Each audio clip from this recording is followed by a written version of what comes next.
10 ఏళ్లుగా చేరికలతో కారును కుక్కేసిన పార్టీ ఇప్పుడు ఫిరాయింపులతో కుదేలవుతోంది. 7 ఎమ్మెల్యేలు కాంగ్రెస్ కండువా కప్పుకున్నారు. ఒకే రోజు 6 ఎమ్మెల్సీలు పార్టీ ఫిరాయించారు. బీఆర్ఎస్ ఎల్పీని విలీనం చేసుకుంటామంటూ కాంగ్రెస్ నేతలు కవ్విస్తున్నారు.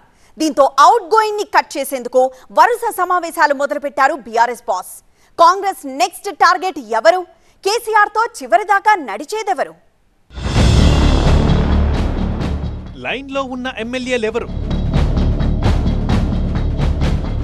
పార్టీని వీడే ఎమ్మెల్సీలు ఎందరు?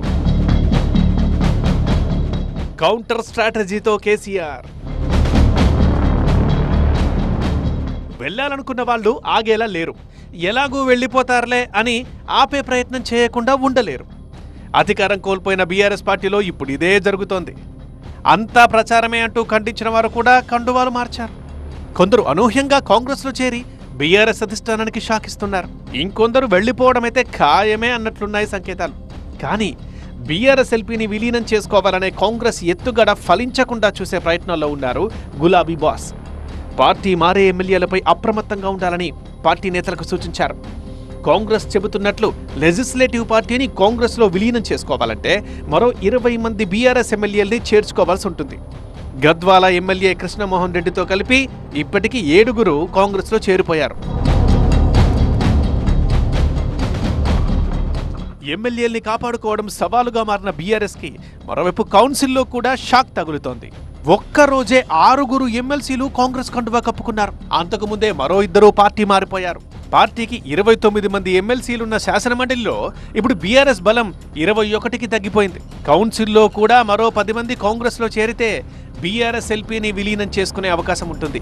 దీంతో అసలు ఎంతమంది కాంగ్రెస్తో టచ్లో ఉన్నారు, ఎవరెవరు గతంలో సీఎంతో భేటీ అయ్యారు అని లెక్కలేసుకుంటోంది బీఆర్ఎస్ పార్టీ. గతంలో కాంగ్రెస్తో అనుబంధం ఉన్న ఎమ్మెల్యేలకు తిరిగి పార్టీలోకి రావాలని ఆహ్వానాలు పంపుతోంది కాంగ్రెస్ నాయకత్వం. సో వారిపైన ప్రధానంగా దృష్టి పెట్టింది బీఆర్ఎస్ అధిష్టానం.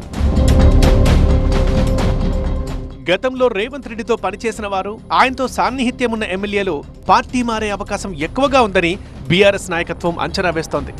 మరికొందరు చేజారినా విలీనం దాకా వెళ్లే అవకాశం ఇవ్వకూడదని భావిస్తున్నారు కేసీఆర్. అయితే మరో 19 మంది ఎమ్మెల్యేలు కాంగ్రెస్ కండువాలో కప్పుకుంటే తప్ప బీఆర్ఎస్ ఎల్పీ విలీనమయ్యే అవకాశం ఉండదు. ఈలోగా పార్టీ మారిన ఎమ్మెల్యేలపై ఫిరాయింపుల చట్టం అమలయ్యేలా సుప్రీంకోర్టుకు వెళ్లాలని నిర్ణయం తీసుకుంది పార్టీ అధిష్టానం.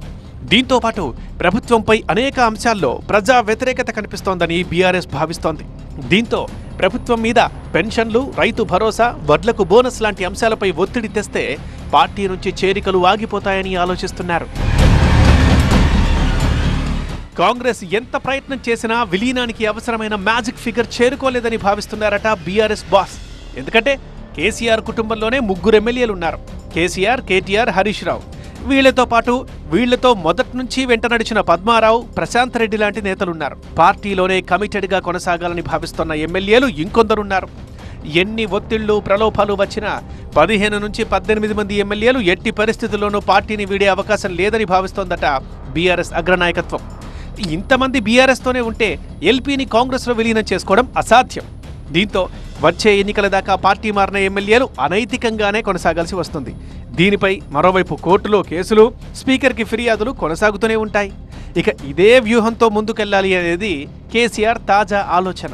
అధినేత అంచనాలు ఎలా ఉన్నా కొందరు ఎమ్మెల్యేలు దాగుడు మూతలాడుతున్నారు.